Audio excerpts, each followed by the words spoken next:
So here we have the Hyundai Tucson on an 18 plate. I'm going to start off by showing you around the outside of the car, and then we'll hop in and run through some controls on the inside. And from the outside, you can see it's a 5-door car with alloy wheels. Let's start off inside the boot and then work our way around the rest of the car from there. So as we approach the boot, you can see we have reversing sensors, plenty of boot space as well, along with that 60/40 split folding rear seat. And then underneath this tray section, even more storage space should you need it. Okay, so we're just going to work our way back round to the front of the car, and then we'll hop in and run through some controls on the inside. But now that we've done a full circle of it, you can see it's in excellent condition the whole way round. Just briefly before we climb in, I think it's well worth seeing the interior from this exterior point of view. There's plenty to run through on the dashboard, so let's hop in and we'll do that now. Okay, now that we're inside the car, we're going to start with the dials. On the left-hand side, we have the rev counter, and on the right-hand side, the speedometer.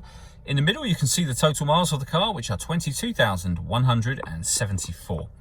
The information displayed above that can be changed using buttons on the steering wheel for various different menus.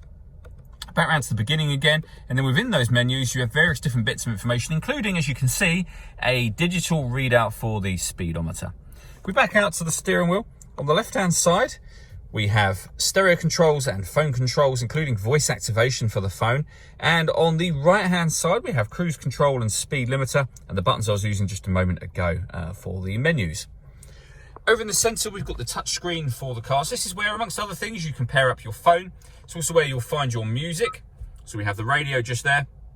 You can see that this car's got DAB, FM, and AM radio. If you want to listen to your own music, you can do. You can do that in one of two ways. You can press the media button just here, or from the screen we were on just a moment ago, that media button. Now it's grayed out at the moment because nothing is connected.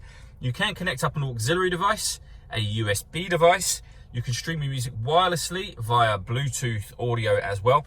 And you can stream your music via USB cable via Android Auto, if you have an Android phone, and Apple CarPlay for Apple devices. We've also got satellite navigation. There's a full video that shows how that works that you can find both on our website and also on our YouTube channel as well. And if I put the car into reverse, you'll see we have a full color reverse camera with guidelines showing you what direction the car is headed in relation to the image that you see on the screen. Working our way down, we have dual zone climate control. So you can adjust the passenger temperature, the driver temperature, fan speed up and down. You can determine where you'd like the air to be redirected. That button turns the air conditioning off in this case, or back on again. Or hit auto. The car will now maintain the temperature you've asked for by taking full control of the fan speed for you. You can hear it doing that now, and you can override that whenever you wish to and put it back on whatever setting you want it on there.